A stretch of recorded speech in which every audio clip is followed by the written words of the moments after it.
po. Matatanawan po nyo natin dito mga kababayan, mga kaibigan. Good morning, magandang umaga sa inyo lahat.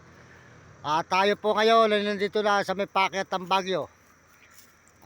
Malapit na raw po tayo sa may Baguio mga kababayan. Ayan po, tayo po ay umakyat po dyan sa MacArthur Highway, Marcos Highway mga kababayan.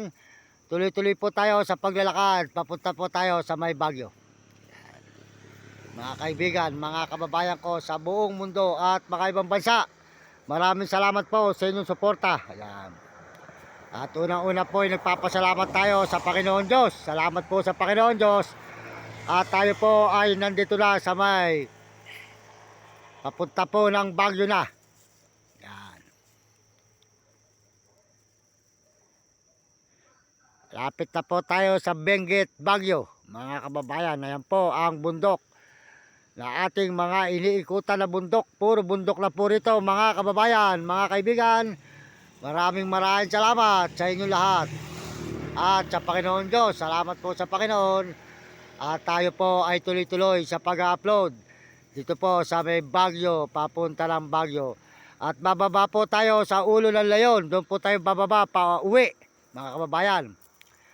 Pauwi po tayo, doon po tayo dadaan sa Ulo ng Leon. Lakad pa rin po tayo pauwi mga kababayan. Kaya po tayo ay mula galing tayo sa Maynila hanggang sa may Candaba. Bali po isang buwan na tayo ngayon na hindi umuwi sa aming bayan mga kababayan.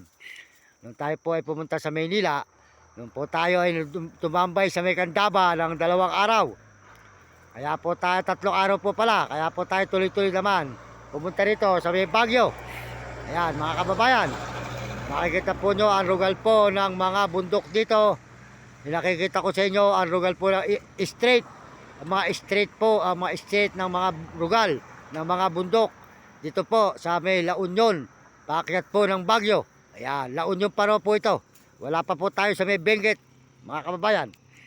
Ayan. Kaya tuloy-tuloy po tayo.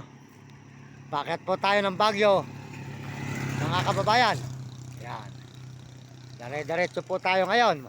Kaya maraming salamat po sa inyo.